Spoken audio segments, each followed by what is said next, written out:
Welcome to the Drachneck and Friends official podcast, where we peel back the curtain on puzzle games and the people who make them. I'm Syrenne, the producer at Drachneck and Friends, and I'm joined as always by Alan Hazelden, the head Drachneck at Drachneck and Friends. Hey there. Today we're joined by the team of Ánimo Games, who you may know from their work on Star Stuff. Can the three of you introduce yourself with your name and pronouns? Sure, I'll start. I'm Sylvia Guinyaga, she, her. I'm Daniel Levitt, he, him. And I'm Michael Weintraub, he, him. How are you doing today? We're doing well. Excited to talk to you all. Awesome. So, can you give a brief description of Star Stuff for audience and listeners who have not played the game? Sure. Okay, yeah. Star Stuff is a programming puzzle game where you work alongside bots you program to fix a star factory. A little bit more about the gameplay. You basically are solving logic puzzles with code. You have control of, your main character, Miha, which creates a little bit more of a dynamic feel in how you code and solve problems in the game. So yeah, you are programming bots, and then you yourself, as the main character, have a role in the puzzle as well. So it's about working with your bot until your bots become, they go rogue. There's a moment in the game where we switch that up on you. Awesome. So for the three of you, what kind of got you into game development in the first place? So we were actually all worked together at a nonprofit that taught coding to kids mostly in Los Angeles. And while we were there, we had started on very much on the educational side of, I guess you could maybe call it a game, but it was really more of a tool for teaching a coding concept where we started with one where you basically just painted squares and you could create different. So there's like a sandboxing mode, or we had lessons that involved teaching, and the goal was to paint different kinds of pictures and basically just introducing kids to coding that way. Then we were in the middle of creating something that moved, inching slightly closer to the game side of things. We were making what we were calling immersive lessons. So it was more of like a more game-like experience that also included the kind of teacher guiding the class through this lesson in which there was a whole kind of world and story involved in it.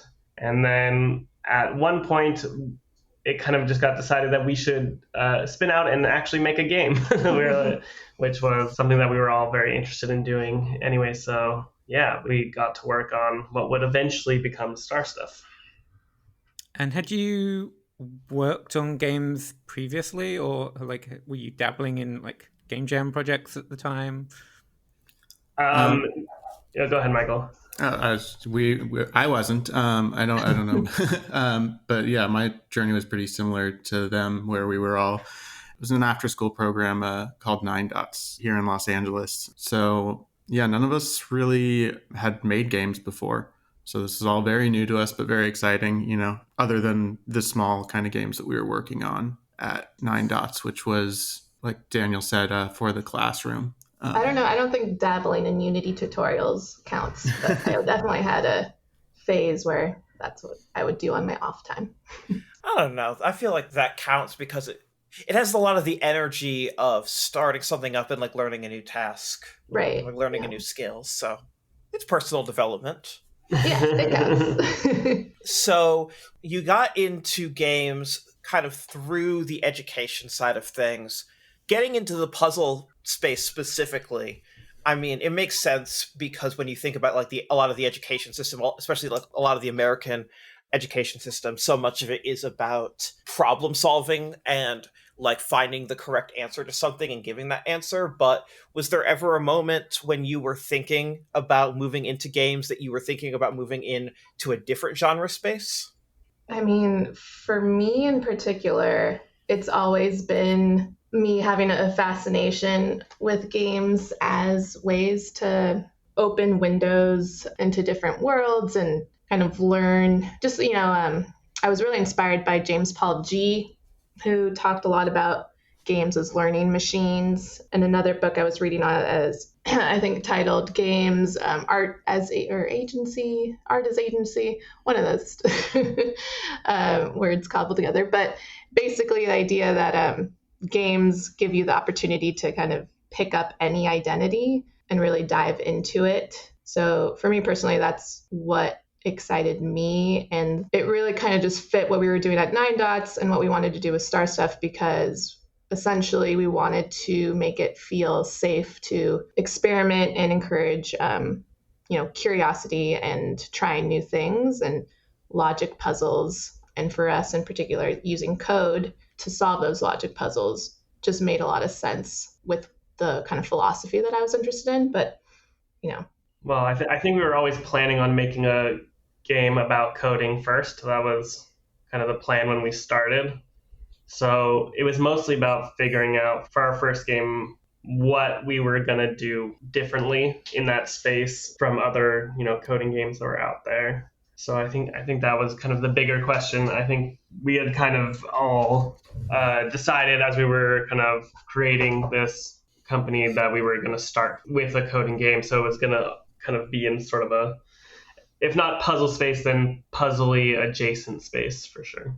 Yeah, and for me, I think, coming into this, we wanted to make a puzzle coding game, and we were already interested in that and working on that. But prior to that, I've always been kind of just loved puzzles and interested in them, not just video games, but, I love crossword puzzles, and, always looked at Will's shorts and thought like, oh, that'd be a super cool job just to be able to make these puzzles all day. So as soon as this opportunity kind of arose to, work in this field and be able to kind of just make puzzles, it was a very exciting opportunity, and, wanted to do that. I think you asked if we were thinking about other genres as well.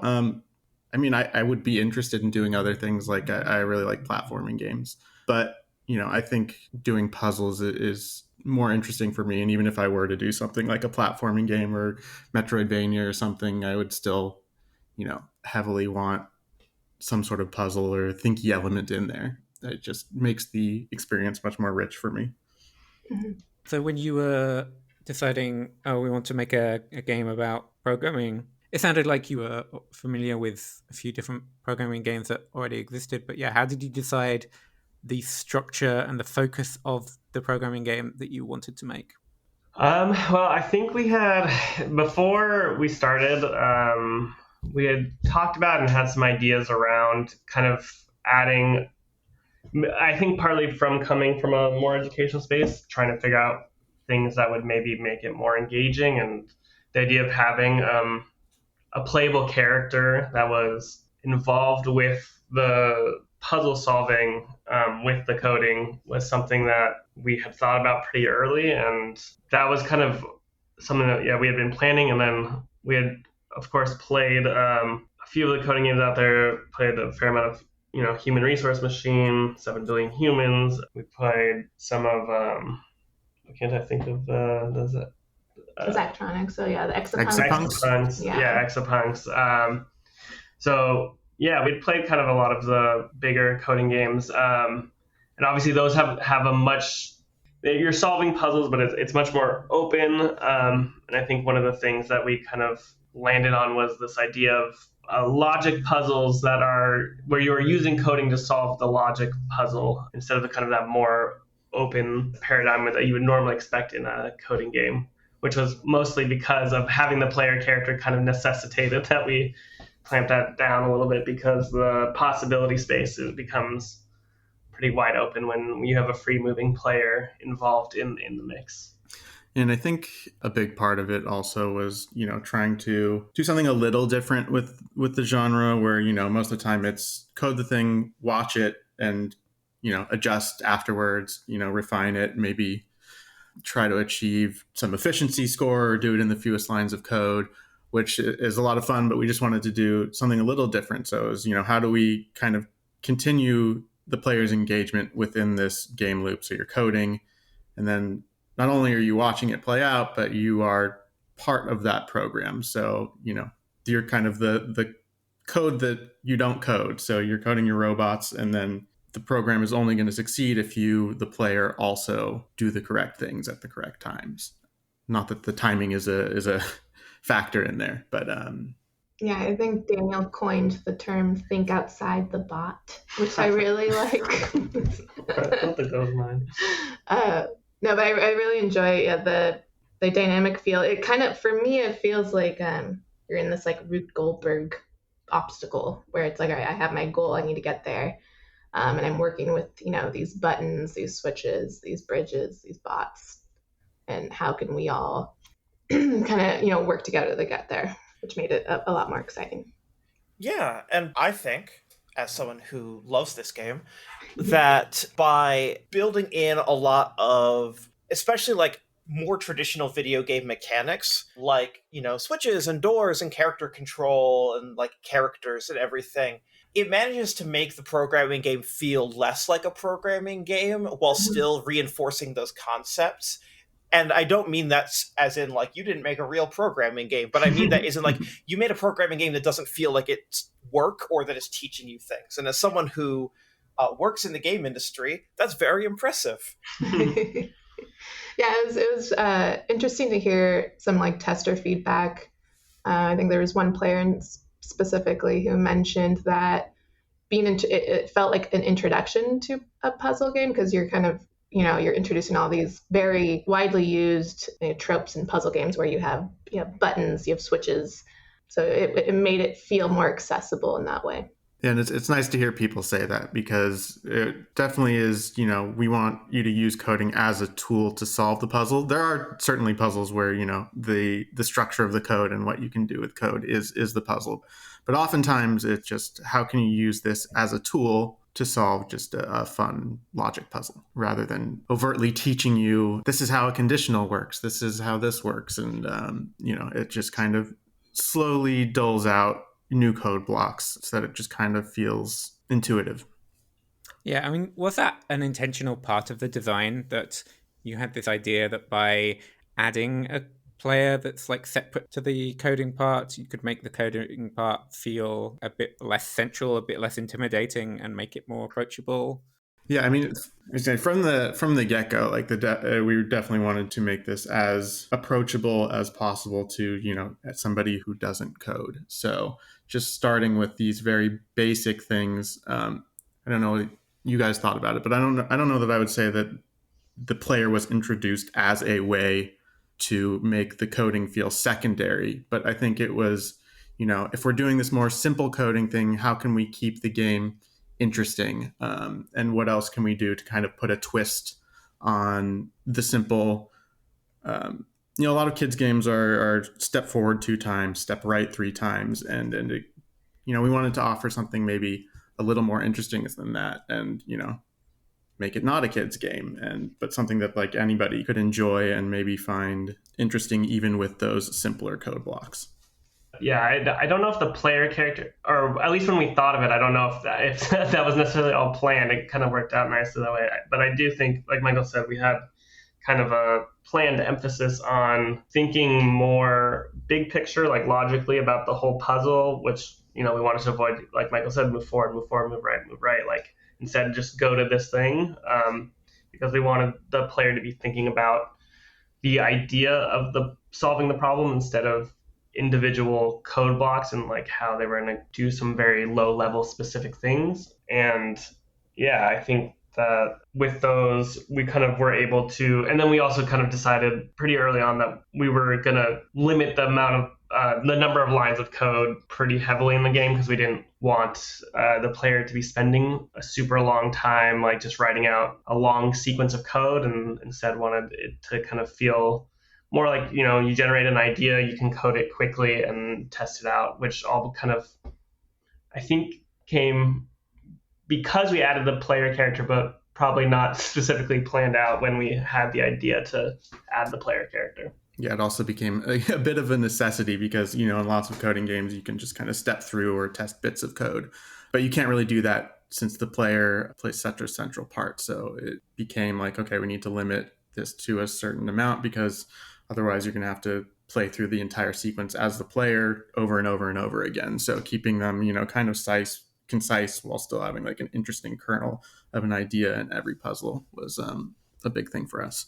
Yeah, and the idea of wanting to avoid the step forward 3 times, turn 45 degrees, step right. That mostly came from this feeling, this question of like, all right, well, what do we not really like in existing coding games?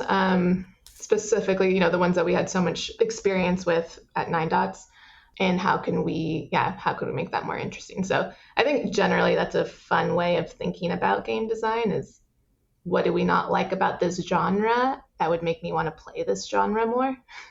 My impression is that by making it more exciting and like removing a lot of friction barriers for people who are experienced in it, that's also reducing a lot of barriers to entry for people who have never given this type of game a shot. Mm-hmm.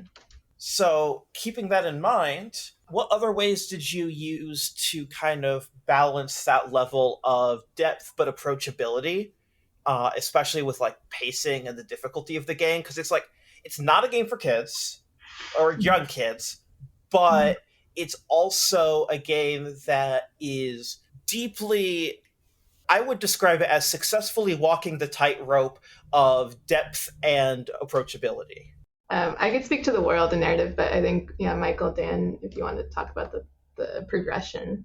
From the beginning, I think we took cues from lots of different puzzle games, but, just giving the player lots of options in what they can do. And, you don't need to do every puzzle to move on.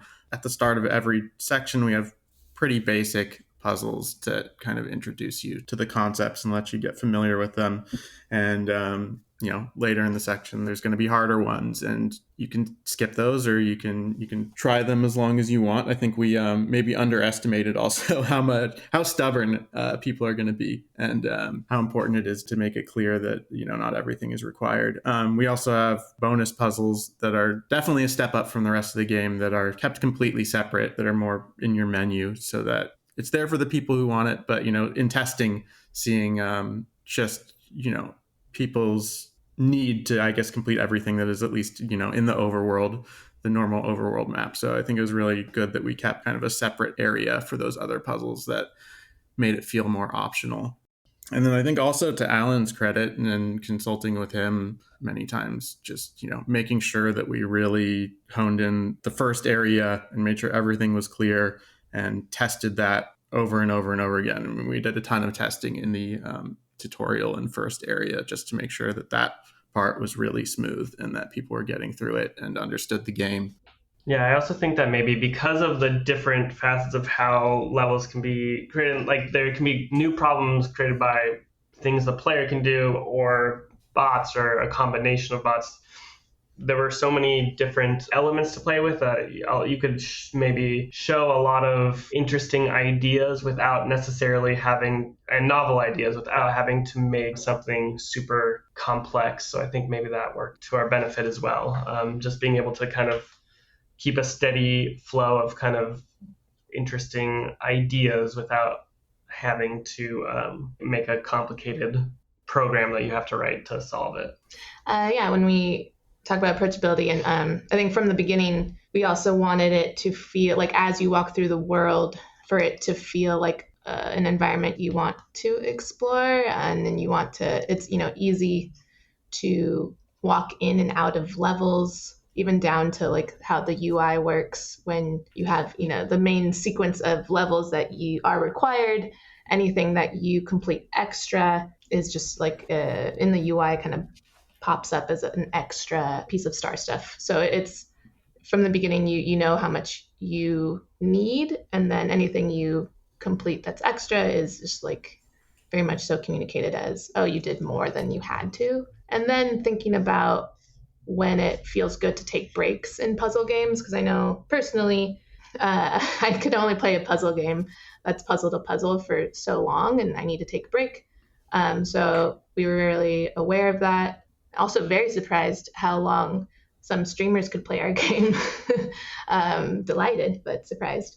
But yeah, I wanted, to have little things like bulletin boards that you could read, little bean bags you could sit on. You could go to the shop and like customize your outfit or search for that rare cosmic die if you don't want to go straight to another puzzle. Yeah, and also to what Daniel was saying, just about the level design, just really, back to testing was a huge part of it. But seeing what extraneous things maybe we can remove from puzzles and refine them, and kind of just reach the approachability that we were shooting for. While also keeping them novel. Thankfully, we had Stephen Miller, who deserves a huge shout out in this game, who's just an endless well of great ideas and puzzle design. So that was really great.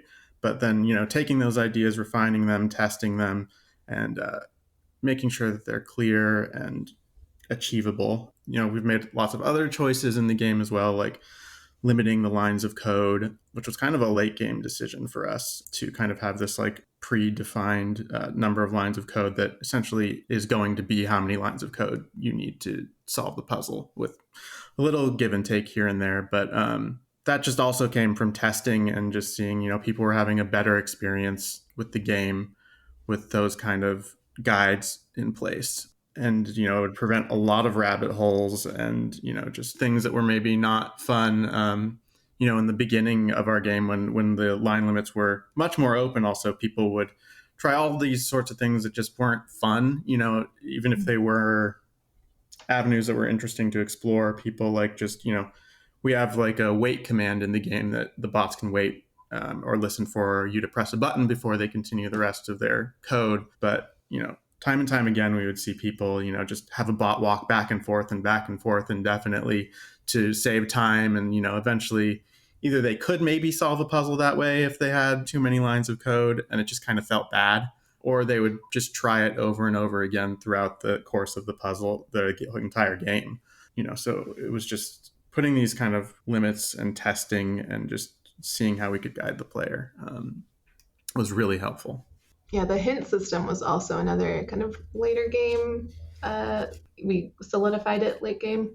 And that we had a few ideas there, but we settled on let's just give players the sequence of blocks and have them fill in the arguments.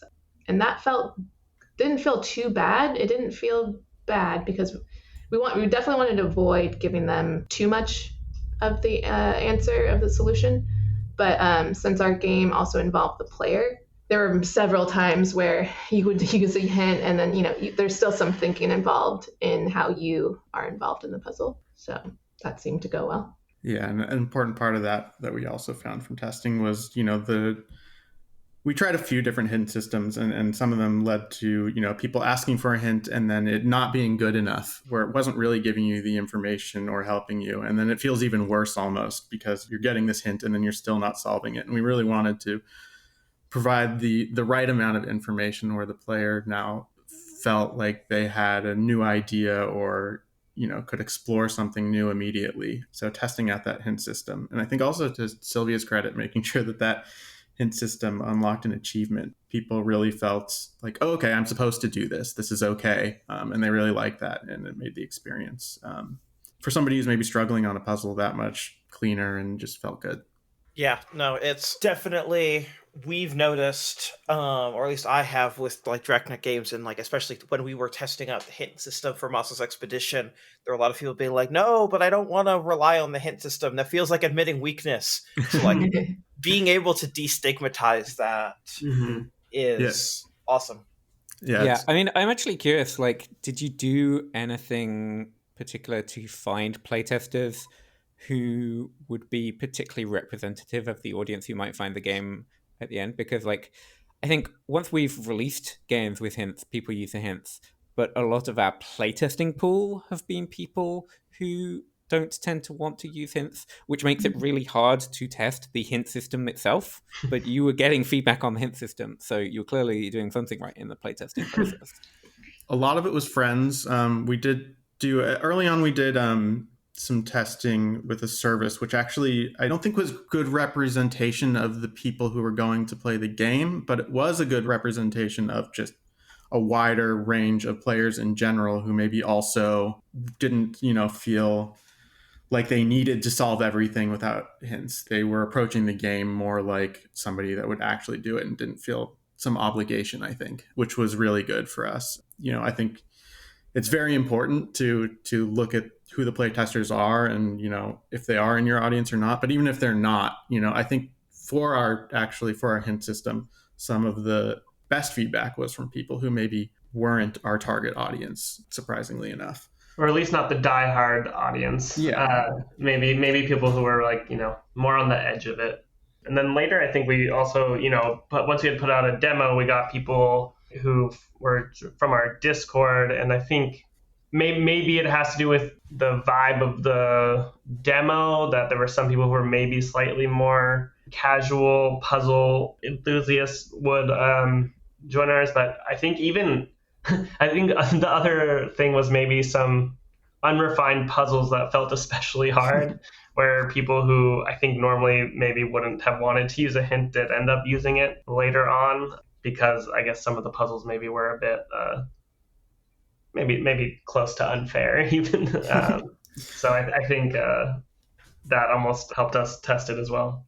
And I'm curious, like, what does an unfair puzzle look like to you? Like, by the end of development, could you encapsulate why a puzzle was or wasn't a good fit for the game? And like, when you were iterating on puzzles, what were the qualities that you were trying to bring out?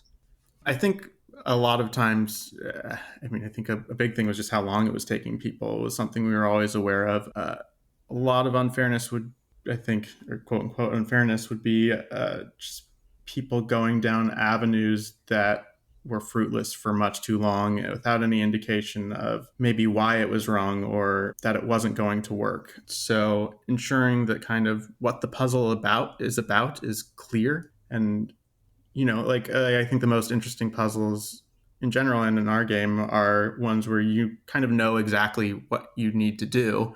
It's not a mess of 20 different things on the screen, and it's hard to parse what's even being asked of you.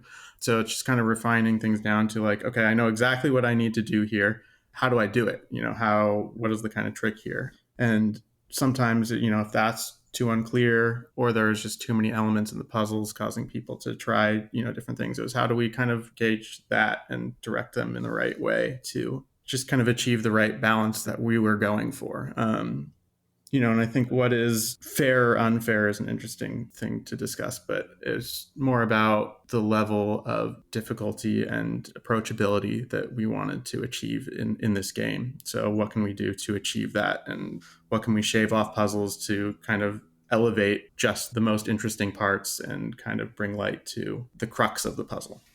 Yeah, I think Michael hit on the end, which was what I want to say, was like, yeah, the unfairness is probably relative to the expectations you've set for the player in the game previously. So I think we saw definitely towards the end of the game, I think what I was calling unfair was maybe just puzzles that we definitely saw a fair amount of frustration from players on. And I think that had a lot to do with what they had come to expect from the game up until that point. And then, and then I think the other part that was maybe definitely universal for our game, as what Michael touched on, which is just we didn't want anything to feel hidden from the player in terms of what the problem is.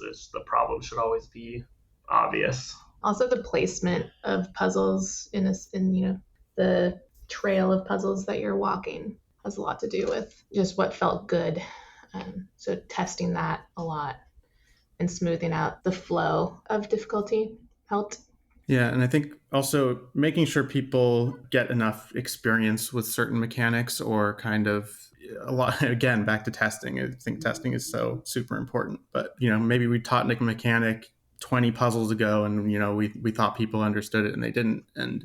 Or they did understand it, but they just weren't thinking about it. And some of it's about, priming. So how can we have another puzzle to maybe remind the player of this? Or sometimes, early on, we would find a puzzle that had a mechanic that we thought was interesting, but actually it was, 3 different mechanics that we kind of needed to teach separately and break out into 3 different puzzles so that the player could kind of understand the intricacies of the game.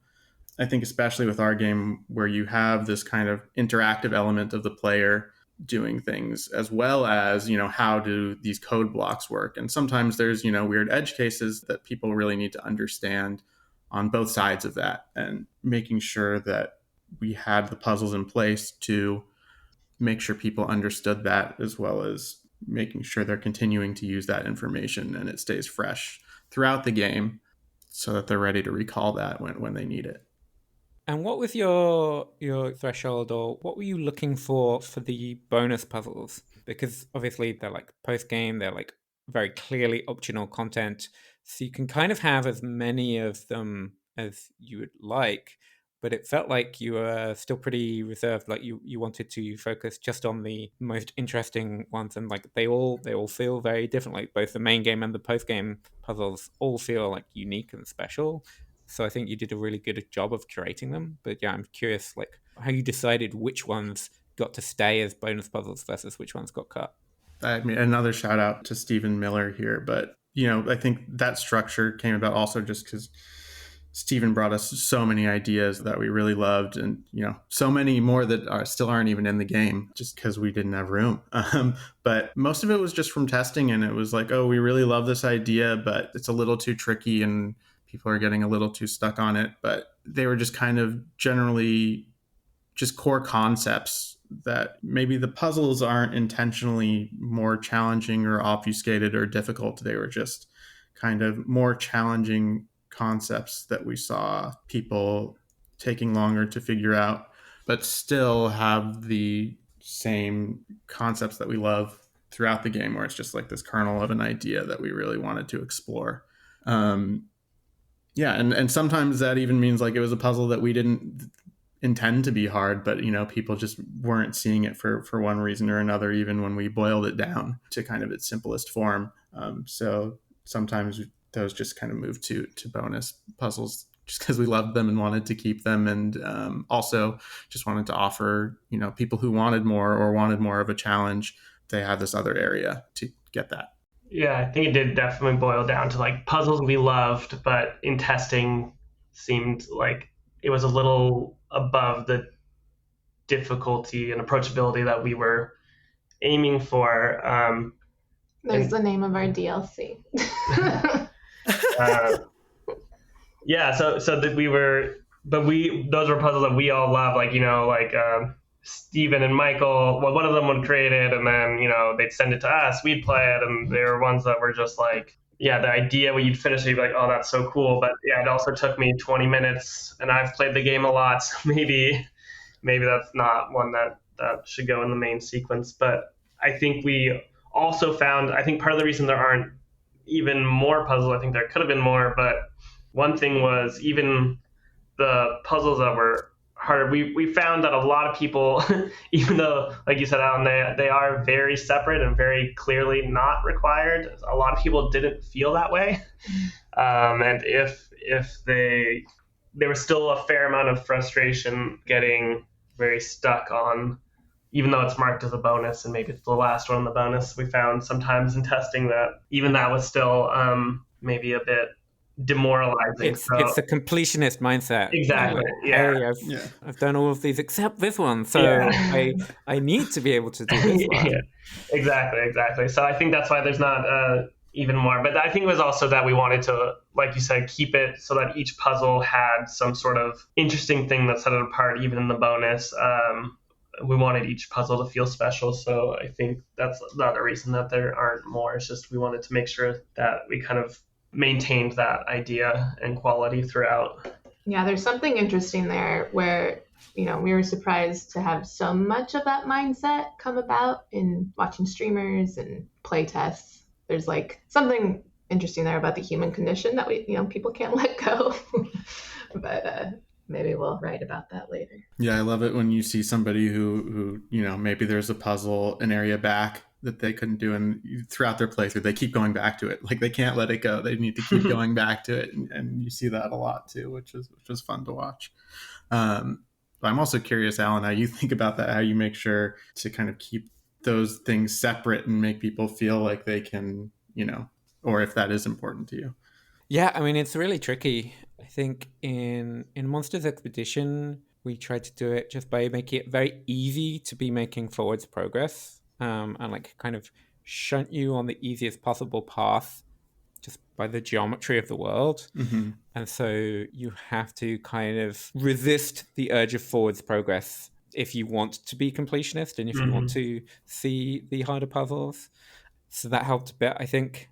And yeah, like in Monsters Expedition, trying to hide the really hard puzzles behind medium puzzles and hide the medium puzzles behind like slightly medium puzzles, so that if you're stuck on a puzzle, ideally you're not stuck on a puzzle that's like 5 difficulty levels above where you're actually ready for.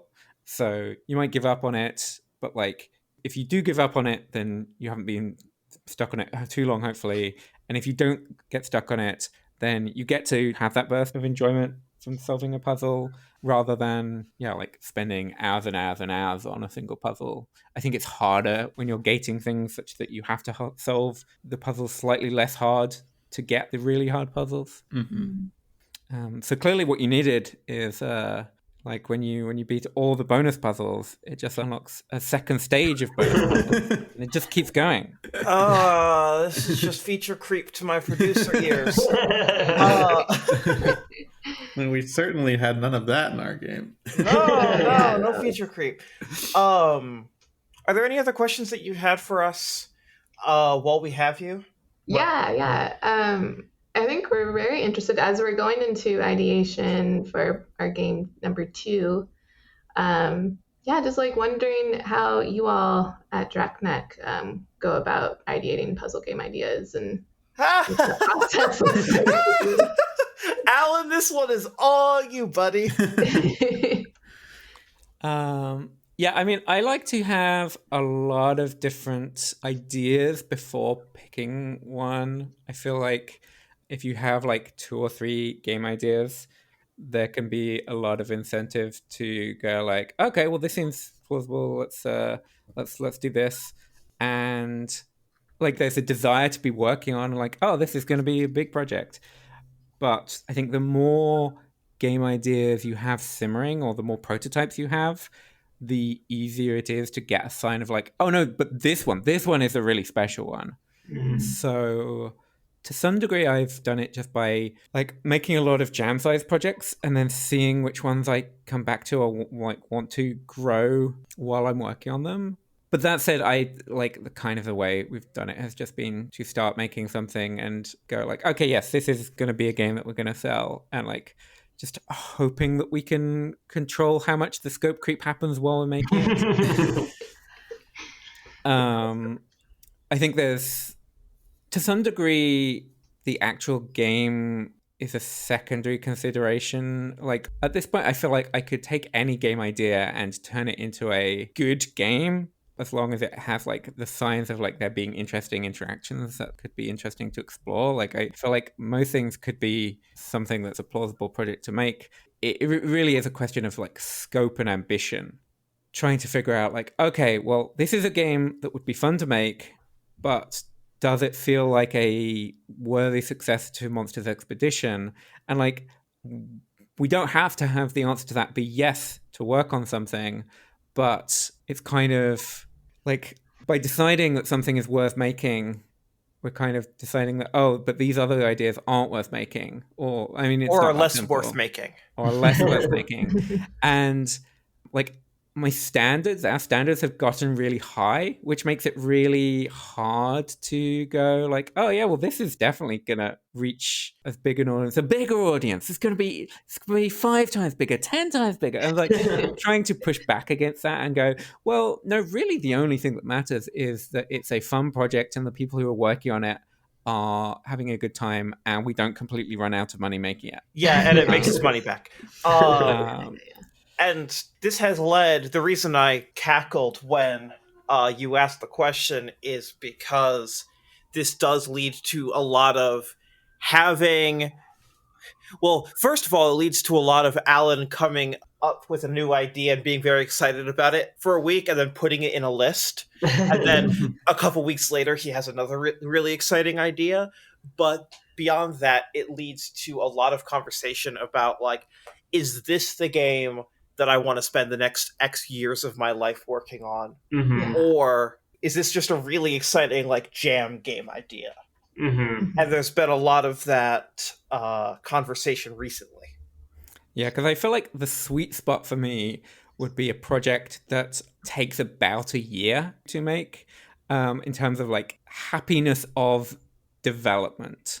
Mhm. But that's like, but one, if you think you can make something in a year, then good luck finishing it in 2. But also, the kind of ideas that feel plausible to make in that time Mhm. are just a bit less ambitious than the part of my brain which goes, well, no, but I've got to make something like really, really great, something that's like a worthy successor to Monsters Expedition. Like, you just can't make a worthy successor to Monsters Expedition in less than a year. That game took 3.5 years to make. And like, if we were making it again now, we could make the same game faster. But like, each game has its own unique challenges, its own things that make it hard to make. So there's no shortcut, or the shortcut is just getting lucky. So it's tricky. Yeah, the question that comes up a lot for me is, we made a solidly good game with Star Stuff. It didn't blow up on Steam, but yeah, how do you get the exciting factor? Like, how do you make it not just good, but exciting, where people want to like share it and, kind of reach, the success you've reached with, monsters and. The answer is an unreasonable scope.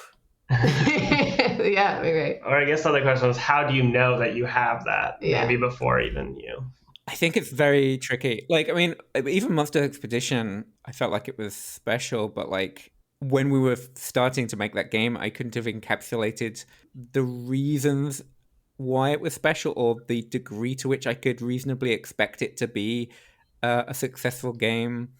And like, it kind of, I think that's part of why it's actually very important to keep scope limited, is because even if you think you've got something special, it's probably easier to be wrong than right about that. And so it's easier to make something that's great if you make 10 small things than one big thing that takes 10 times as long. Right. But that kind of isn't very satisfying. That's okay. I wasn't expecting a magic I bullet. guess, but yeah, like, I think it's very hard, like, when you're thinking about ideas, to tell if something has a special sauce.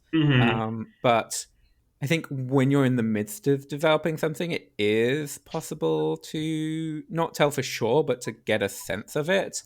And so being willing to cut your losses and say, like, okay, well, this idea, like, we could work on this for X time and it would still be a good game, but like, actually, does this hit standards for like likelihood of being amazing? And being willing to either like stop working on it or massively reduce scope to just ship it and then move on to something else. It's very hard to do when you're in the middle of making it. I've never managed to do that, but I feel like honing that skill is probably one way to maximize your chances of finding that gold. When you're prototyping these ideas, are a lot of them in like puzzle script, or are you often like, getting into a full-fledged Unity project, or what does that normally look like? Are you doing it on paper? Like, what's it normally look like for you? Yeah, it's usually puzzle script for me. Okay. Yeah. I used to be a programmer.